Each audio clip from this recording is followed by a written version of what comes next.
सरफराज बुख्ती साहब, आप बहुत बड़े बन करके बहुत, हम तो शाबाश शरीफ को इतना छोटा समझता है, हम तो जरदारी को इतना छोटा समझता है। झूठ बोल रहे हो, सारी झूठ है। कभी कहते हैं मदारिस में गैर मुल्की है, आ जाओ।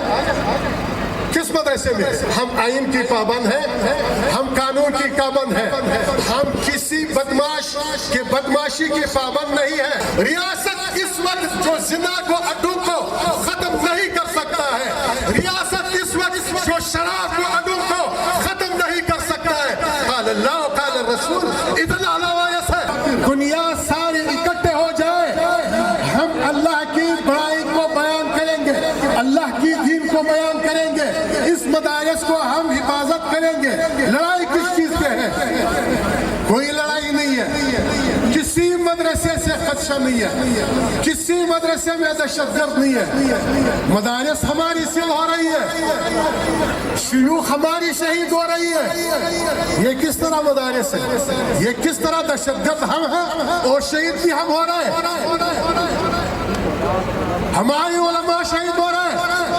एक मंसूबे के तहत पूरी दुनिया में अक़वामी में पाकिस्तान में एक शेखुल हदीस जमीयत उलमा इस्लाम के सरपरस्त, पाकिस्तान के सूबाई असम्बली के साबिक एमपीए शेखुल हदीस वल कुरान मौलाना इदरीस साहब शहीद दो हफ्ते पहले। उसके खिलाफ एक प्रोपेगेंडा चलाया। मैं इस वक्त के हुक्मरान से पूछता हूँ, इस रियासत से पूछता हूँ, पाकिस्तान के इदारों से पूछता हूँ कि ये जलील लोग, ये गुस्ताख लोग जो शेखुल हदीस के खिलाफ प्रोपेगेंडे कर रहा था, तो इसके खिलाफ आपने कौन सी कार्रवाई की? और इस 2 हफ्ते में शेखुल हदीस हजरत मौलाना मोहम्मद इदरीस शहीद को धमकियां दे रही थी, तो आपने उसकी सिक्योरिटी की बंदोबस्त की। सरफराज बुख्ती साहब, आप बहुत बड़े बन करके बहुत, हम तो शाबाश शरीफ को इतना छोटा समझता है, हम तो जरदारी को इतना छोटा समझता है। आप बहुत बड़े बन के, हम अल्लाह के सिपाही हैं, आप जरदारी ट्रम्प के सिपाही हैं। जो वो आपको हुक्म दे देता है मदारिस के खिलाफ, आप कहता है मदारिस में कुछ बात है। क्या बात है? झूठ बोल रहे हो, सारी झूठ है। कभी कहते हैं मदारिस में गैर मुल्की है, आ जाओ। किस मदरसे में? कभी कहते हैं बाज़ मदारिस की इल्हाक नहीं है, किस मदरसे की नहीं है? कभी कहते हैं मदारिस वाले इल्हाक नहीं कराते हैं, अब नहीं किया। ये तो हमारी मुतालबा है, हमारी मुतालबा यही है कि हम रजिस्ट्रेशन चाहते हैं। हमारी मुतालबा यह है कि हमारे कोर्ट खोल दिया जाए।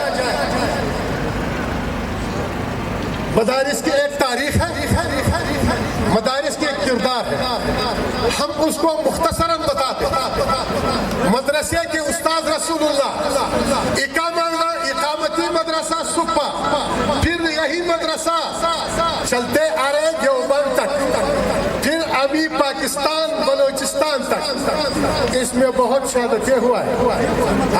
हम जिस मजहब से ताल्लुक रखते हैं, इमाम अबू हनीफा रहमहुल्लाह का जनाजा कहाँ से निकला है आपको पता है? जेल से निकला है। हमने जेल में पढ़ाई भी की, सलाखों में पढ़ाई की, हैवानों के ऊपर, हैवानों के कमर पर हमने यही मदरसा चलाया। एक दरख्त के नीचे चलाया, एक कोहे में मदरसा चलाया, जेलों में चलाया। तो इस वजह से हम कहते हैं कि मदरसे की तारीख आपको मालूम नहीं है, न उलमा के किरदार, न इस फौजों के जो अल्लाह के फौजी है इसका पता आपको है। हम शराफत की ज़बान आपको बोलते हैं, हम आइन की पाबंद हैं, हम कानून की पाबंद हैं, हम किसी बदमाश के बदमाशी के पाबंद नहीं है।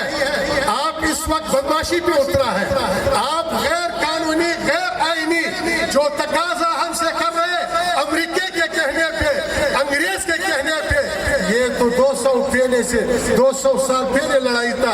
200 साल गुजर गई, हमारी मदारिस अभी तक मौजूद है, लेकिन ये क़यामत तक मौजूद रहेगा। आप लोग تو اس وقت جو آپ نے شیخ صاحب کو شہید کیا، ایک ہے دہشت گرد، ایک ہے سہولتکار۔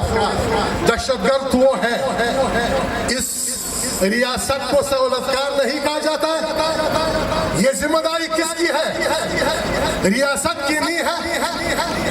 تو ریاست اس وقت جب عوام کو امن نہیں دے سکتا ہے، ریاست اس وقت جو معیشت کو ٹھیک نہیں کر سکتا ہے، ریاست اس وقت جو زنا کو اڈوں کو ختم نہیں کر سکتا ہے، ریاست اس وقت جو شراب کو اڈوں کو ختم نہیں کر سکتا ہے، قال اللہ قال الرسول، اتنا لوایس ہے کہ آپ کے اس گنداموں سے ہم قال اللہ قال الرسول کو ختم کر دے۔ جاؤ جو کرنا ہے کرو۔ تو ہم نے جو پسینہ آج بنایا ہے، اللہ کے قسم ہم خون بہانے کے لیے بھی تیار ہیں، ہم سر کاٹ کرنے کے لیے تیار ہیں۔ آج تو صرف شروع ہے، آج تو صرف ابتدا ہے۔ آپ ہمارے قیدت کے ساتھ کھلواڑ نہ کریں، ہماری دین کے ساتھ آپ کھلواڑ نہ کریں۔ مدارس پر امن ہے، مدارس آئینی ہے، مدارس قانونی ہے۔ آپ آئین کے تھرو آؤ، ہم آئین کے پاکستان کے ہر آئین کے تابع ہیں جو قرآن اور سنت کے خلاف ہے، اور جو آئین قانون قرآن اور سنت کے مخالف ہے وہ آئین قانون ہے بھی نہیں۔ پاکستان کے قانون اور آئین میں ایسے قانون آئین پاس نہیں ہو سکتا جو قرآن کے خلاف ہو یا سنت کے خلاف ہو۔ یہ تو ابتدا ہے، انشاءاللہ 10 تاریخ کو پھر آپ دیکھیں گے، پھر اس سے آگے بھی آپ دیکھیں گے۔ تو ہمارا مطالبہ ہے کہ شیخ ادریس صاحب کے ساتھ جن کتوں نے جو زبان استعمال کیا وہ معلوم ہے، پہلے اس کو پکڑو اور اس کی کاجل حوالہ کر دو، اور ہماری مدارس کے حوالے سے جو آپ نے اقرار کیا اس پہ معافی مانگو۔ معافی مانگنے کے بغیر پھر ہم آگے جائیں، ہم پھر روڈوں پہ آئیں گے۔ آپ کے لیے صرف یہ کافی ہے، ہماری بلوچستان کے مدارس کے اس چھوٹے طلباء کو ہم سورہ یاسین دیں گے صبح و شام صبح۔ وہ پاکستان کے بلوچستان کے جو اس ایوان میں بیٹھے ہوئے 47 پارے کے لوگ ہیں، اس کے خلاف آپ ہاتھ اٹھائیں کہ اللہ ان کو گھر کو تباہ کر دے، اللہ اس کو خاندان کو تباہ کر دے، اللہ جو مدارس کے حوالے سے مغربی دنیا کے قوانین ہمارے مدارس پہ لاگو کریں گے، اور ہم قنوت نازلہ بھی شروع کریں گے، ہم روڈوں کے کناروں پہ اپنا پڑھائی بھی شروع کریں گے۔ پھر یہ میدان ہے، پھر فیصلے میدان میں ہوگا۔ وآخر دعوانا الحمدللہ رب العالمین۔